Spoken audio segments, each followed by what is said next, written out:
তাদেরকে আজ নিষিদ্ধ করার জন্য সারা বাংলাদেশ এখন সব এক জায়গায় হয়ে গেছে। এখন আর দল মত নেই। আমরা চাচ্ছি খুব তাড়াতাড়ি তাদের নিষিদ্ধ করে দেন, নয়তো প্রায় ৪৫০০ কত ৪৫০০ মানুষ অলরেডি ইন্ডিয়াতে পালিয়ে বসে আছে। তারা ওখানে বসে বসে হাওয়া খাচ্ছে না। আরে ভাই, তাদের কিছু না থাক, তাদের ব্রেন তো কাজ করছে। তারা ষড়যন্ত্রে মেতে আছে। ওরা ওই দাদা বাবুদেরকে দিয়ে দেশটা অস্থিতিশীল করার জন্য চেষ্টা চালাবে। এই জন্য ওদের ব্যান্ড করে দেন, নিষিদ্ধ করে দেন। ওদের কোনো কাজ কারবার দুনিয়ায় যদি না চলে, তাহলে দেশটা অন্তত নিরাপদ হয়ে যাবে। নয়তো সামনে যদি ওরা আবার কোনো কলু তৈরি করে দেশটাতে আবার হত্যাযজ্ঞ চালায়, এই দায়ভার কিন্তু যারা এখন দায়িত্বে আছেন তাদের নেওয়া লাগবে। এই জন্য আহ্বান জানাচ্ছি জনতার পক্ষ থেকে, যেহেতু ঢাকা এখন যেতে পারছি না, এইটাই আমরা ঢাকা মনে করছি। এই কথা বলেন না কেন?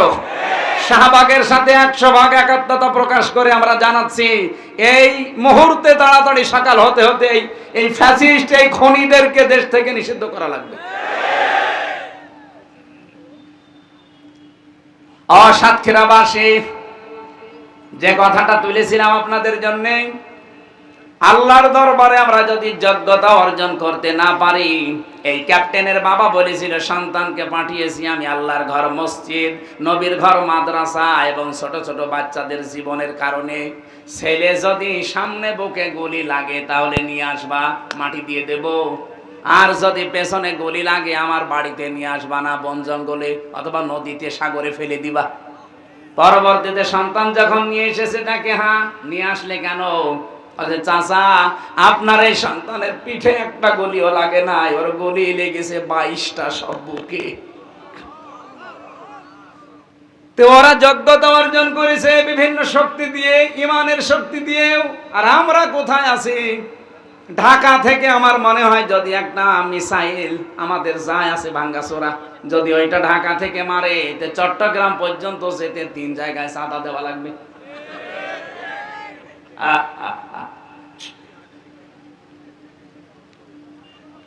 এমনি নেই তো নেই, যদি থাকেও একটা, আমার মনে হয় ঢাকা থেকে চট্টগ্রাম মাত্র ২৫০ কিলো, ও দেশ পারও হবে না। ২৫০ কিলো যেতে যেতে ৩-৪ জায়গায় চাঁদা ধরবে। একবার ওই যে নারায়ণগঞ্জে বসে আছে আল্লাহর ওলি শামীম ওসমান, ৭২ রাকাত তাহাজ্জুদ পড়তো। পুরাটা মিথ্যা কথা। তাহাজ্জুদের নামাজ মাত্র কয় রাকাত? ৮ রাকাত নয় ১২ রাকাত। তো ৭২ রাকাত পড়ে, তার মানে জীবনে নামাজই পড়ে না তাহাজ্জুদে। ওই জায়গায় একবার ধরত। এরপরে কুমিল্লায় আরেক মস্তান আছে, ওই যে বাহার মস্তান, ওই বাহারে ধরত। এরপরে ফেনীতে জয়নাল হাজারি ধরত। এরপরে তো চট্টগ্রাম। ৩ জায়গায় যদি এই মিসাইল যেতে যেতে চাঁদাবাজি হয়, তো মিসাইল যাবে। আমাদের কি আছে বলেন? আমাদের তো কোরবানির সামনে আসতেছে, কবুল হবে কি দিয়ে কবুল হবে? আমাদের তাকওয়া আছে। তাকওয়া মানে শুধুমাত্র জুব্বা গায়ে দিয়া না, আল্লাহর ভয় না। তাকওয়া মানে যজ্ঞ। ২ নম্বরে তাকওয়ার ব্যাখ্যা, তাকওয়া মানে আল্লাহর নিষিদ্ধ কাজগুলো ঘৃণা ভরে ছেড়ে দেওয়ার নাম তাকওয়া। এমনি ছেড়ে দেওয়ার নাম খাউফ। আর তাকওয়া হচ্ছে নিষিদ্ধ কাজ যেগুলো ঘৃণা ভরে ছেড়ে দেওয়া, এর নাম কি? এই যে পরকীয়া প্রেম যারা করেন, এটা নিষিদ্ধ কাজ না? বলেন বলেন, এটা শুধু ছেড়ে দিলে হবে না ঘৃণা করে ছেড়ে দেওয়া লাগবে? কারা কারা ছেড়ে দেবেন হাত তোলেন তো। এই লাইন চলছে কার সাথে? এদিকে আসেন। ২ হাত তুলিস। দাড়ি মুখে নিয়ে লজ্জা করেন আপনার? কার সাথে লাইন আছে আপনার বলেন? আপনার ভাবির সাথে না প্রতিবেশীর স্ত্রীর সাথে? শালীর সাথে। যার সাথে লাইন থাকে এই মুহূর্তে তওবা করেন। মোবাইল নাম্বারে না নাম্বার ডিলিট করে দেন। না না, আমি হাসির জন্য বলি না। যাদের যার সাথে লাইন আছে এই মুহূর্তে নাম্বার ডিলিট করেন। মেয়ে লোকের সাথে গল্প করা জায়েজ নেই, শুধু ১৪ জন মেয়ে লোক ছাড়া। কয়জন? আপনার নিজের মা, নিজের আপন বোন, নিজের ফুফু, নিজের আপন খালা, নিজের পুত্রবধূ, ভাইয়ের মেয়ে, বোনের মেয়ে, এরকম ১৪ জন মহিলা আছে স্ত্রী। এর বাইরে যদি কারো সাথে গল্প করতে চান মোবাইলে, প্রথমে সালাম দেওয়ার পরে যদি দেখেন যে না এই ১৪ জনের গলার মতো হচ্ছে না, কেটে দেবে। জায়েজ নেই কথা বলা। কিসের কথা বলবেন আপনি? আপনি কি মাসলা মাসাইল জানেন যে আপনাকে মাসলা জিজ্ঞাসা করে? আমার এই মোবাইলে যত কল আসে বিভিন্ন মাসলার জন্য, যদি আমি গল্প আরম্ভ করি ঘন্টার পর 24 ঘন্টা কিন্তু গল্পই করা লাগবে। এই 2 দিন আগে মালয়েশিয়া থেকে, ইন্দোনেশিয়া থেকে, ওরা তো এই ফেসবুকে চেহারা দেয় না, এমন এমন সুন্দর করে কাটিং দেয়, আপনি দেখলে পাগল হয়ে যাবেন। এ দিয়ে প্রথমে মেসেজ দেয়, মেসেজের রিপ্লাই দিলাম যে কি কোনো সমস্যা, কিছু দরকার, তারপরে আর কিছু দেয় না। তার মানে যদি কল ধরতাম, কথাবার্তারা এমন ভাবে শুরু করতো, ওইটা ওরা রেকর্ড করে ইন্টারনেটে দিয়ে বলতো, এই দেখেন হামজা। আমার 12টা বেজে যেত না। একবার সেই কি ট্রাক যেন, মোরাদ ট্রাক, টাকলা মোরাদ, 6 মিনিট 32 সেকেন্ড শুধু ফাঁস হয়ে গেছে। ওর মন্ত্রিত্ব গেছে, এমপি গিরি গেছে, দল থেকে বাদ দিয়েছে। আর আমার যদি কিছু ফাঁস হয় একেবারে উল্টপাল্ট হয়ে যাবে না? এই জন্য আমি পারতপক্ষে আমার এই 14 জন মহিলা বাদ দিয়ে কেউ যদি কল দেয়ও, মাসলা মাসাইল জিজ্ঞাসা করবেন, আমার পাশে যে হোসাইন হুজুর থাকে বলে যাই না, ও বলে যে আমি হামজা বলছি, যা বলবেন বলেন। কথাবার্তা শেষ, যদি মাসলা যদি জানা থাকে বলে দিই যে এটা বলে দেন, না হলে দরকার নেই। মেয়েদের সাথে কথা বলার ব্যাপারে খুব সেন্সিটিভ থাকা লাগবে ভাই, এটা কিন্তু রেকর্ড হচ্ছে। আপনি মনে করছেন কি আর রেকর্ড করবো মানে?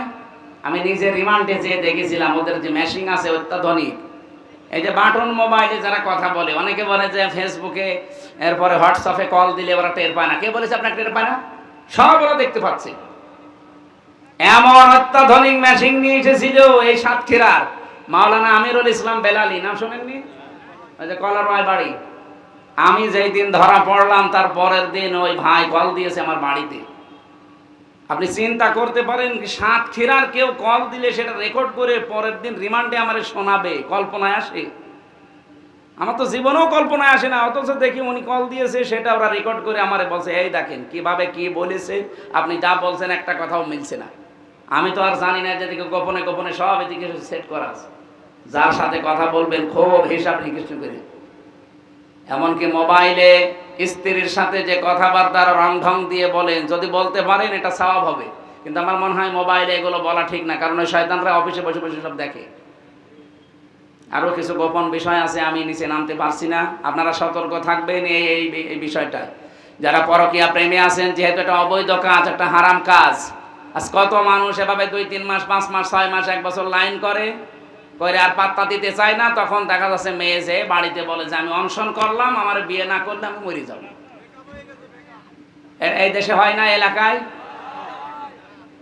এই জন্য আমাদের সতর্ক থাকা লাগবে। আল্লাহ আমাদেরকে নিষিদ্ধ কাজগুলো ঘৃণা করে ছেড়ে দেওয়ার তৌফিক দিন, বলেন আমিন।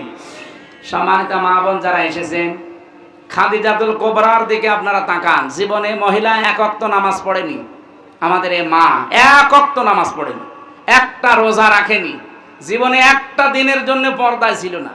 আপনি খাদিজার পুরা জীবন পড়ে দেখেন, 1 ওয়াক্ত নামাজ পাবেন না, রোজা পাবেন না, জীবনে একটা হজও করেনি, একটা টাকা যাকাতও দেয়নি, একদিনের জন্য পর্দায় ছিল না। কেন ছিল না? কারণ তার ইন্তেকালের পরে এই বিধানগুলো সব নাজিল হয়। এই জন্য উনি মানেননি, পারেননি মানতে। কিন্তু আল্লাহ তাকে নিজে সালাম দিয়েছেন এবং জান্নাতে ঘর বানিয়ে আল্লাহ পাঠিয়েছেন তার জন্য। একটা মাত্র কারণ পেয়েছি পুরা জীবন পড়ে, তিনি কোনোদিন বৈবাহিক জীবনে স্বামীকে একটা সেকেন্ডের জন্য দুঃখ দেননি, স্বামীর মনে কষ্ট দেননি। এখানে যারা আছেন একেবারে আল্লাহর দিকে তাকিয়ে বলতে পারবেন যে জীবনে বিয়ের পর থেকে আজ পর্যন্ত আমার বউ 1 সেকেন্ডের জন্য আমাকে কষ্ট দেয়নি? হাত তোলেন তো দেখি। কেউ নেই। এই যে ইনিও পারি না, আমিও পারি না। আমি মিথ্যা কথা বলবো কেন? আমি দুঃখ পেয়েছি, এই জন্য হাত তুলতে পারলাম না। মা বোন যারা এসেছেন মনে করছেন শুধু নামাজ পড়া, রোজা রাখা আর কালো বোরকা পরলে জান্নাতে চলে যাবেন। কে বলেছে আপনাকে? স্বামীর মনে দুঃখ দেওয়া যাবে না, সাবধান। এই জায়গাটায় খুব সেনসিটিভ জায়গা। বাইরে থেকে আসলে সংসারের সব কাজ বাদ দিয়ে স্বামীর পেছনে সময় দেওয়া লাগবে, এটা আপনার সবচাইতে বড় ইবাদত। আজ পারিবারিক জীবনে ছোটখাটো বিষয়গুলো আমরা কন্ট্রোল করতে পারি না, এই জন্য আজ অশান্তির দাবানল জ্বলছে।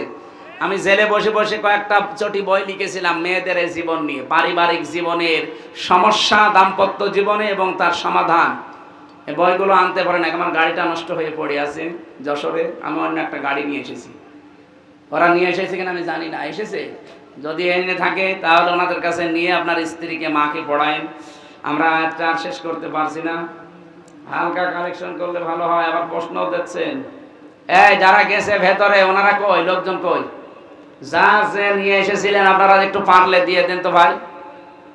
আর আগামীতে আমি আবার বলছি, আমার রাত সর্বোচ্চ 9টা থেকে 9:30টা স্টেজে তোলাই লাগবে, না হলে আমার নিয়ে আসবেন না। মেয়েটির জন্য কন্যা সন্তান হয় না, তার মাথায় পানি ঢেলে দেন। আরে মাথায় পানি ঢালা লাগবে না, এমনি দোয়া করে।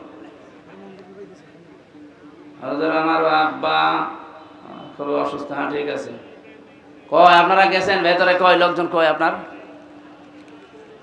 সেই লোকটা কয়? একটা লোক তো দেখি না। কালেকশন বারবার করেছেন তো এই জন্য মানুষ তো বিরক্ত। এখন 12টা 10 বাজে, এখন তাহাজ্জুদের সময়, আমি আর টানতে পারছি না। আল্লাহুম্মা আমিন। লা ইলাহা ইল্লা আনতা সুবহানাকা ইন্নী কুনতু মিনাজ জালিমিন। আল্লাহুম্মা গফিরলি ওয়ারহামনি ওয়াহদিনি ওয়াফিনি ওয়ারযুকনি ইয়া রাব্বাল আলামিন। আল্লাহ বিশাল আয়োজনে যারা আশ্রম দিয়েছে এই মানুষগুলোকে কবুল করে নাও। এলাকায় মাটির নিচে যারা ঘুমিয়ে আছে এদেরকে ক্ষমা করে দাও। আল্লাহুম্মা আনসুর ইখওয়ানানা ফি পাকিস্তান, আল্লাহুম্মা আনসুর ইখওয়ানানা ফি ফিলিস্তিন, আল্লাহুম্মা আনসুর ফি ইখওয়ানানা হিন্দুস্তান। রব্বুল আলামিন, মুসলমানরা যেখানে কষ্টে আছে, মুসিবতে আছে, তাদেরকে তুমি বাঁচাও। এই সাতক্ষীরার মাটির নিচে যারা ঈমান নিয়ে ঘুমিয়ে গেল এদেরকে মাফ করে দাও। সম্মানিত মা বোনদেরকে তুমি খাদিজাতুল কুবরার মতো বানিয়ে দাও। আল্লাহ স্বামী সংসারে যাদের অশান্তি আছে মেহেরবানি করে শান্তি দান করো রব্বুল আলামিন। ওরা আজকে মসজিদগুলো ভেঙে দিচ্ছে, নবীর ঘর মাদ্রাসা মাটির সাথে মিশিয়ে দিচ্ছে, ছোট ছোট মাসুম বাচ্চাদেরকে তারা বিনা কারণে শহীদ করছে। এই পৃথিবীর নিকৃষ্ট জাতি ইহুদি এবং মুশরিকদেরকে দুনিয়ার জমিন থেকে হালাক করে দাও। মুসলমানদেরকে তুমি ঐক্যবদ্ধ হওয়ার সুযোগ দাও। আল্লাহ মাহফিলের সম্মানিত সভাপতি, প্রধান অতিথি, বিশেষ অতিথি আমরা যারা এসেছি, যে ভাইয়ের মাধ্যমে আসলাম, আল্লাহ রাত দিনে চাকরি করে মঞ্জুরুল ভাই, তার শ্বশুর বাড়ি এলাকায় এই জামাইটাকে তুমি কবুল করে নাও। যত সদস্য জান প্রাণ দিয়ে কষ্ট করেছে আল্লাহ সদস্যদেরকে মঞ্জুর করো আল্লাহ। এলাকায় আমার একজন বন্ধুর বাড়ি মাওলানা আশরাফুজ্জামান আল আজাদি, আল্লাহ তোমার এই গোলামকে কবুল করে নাও।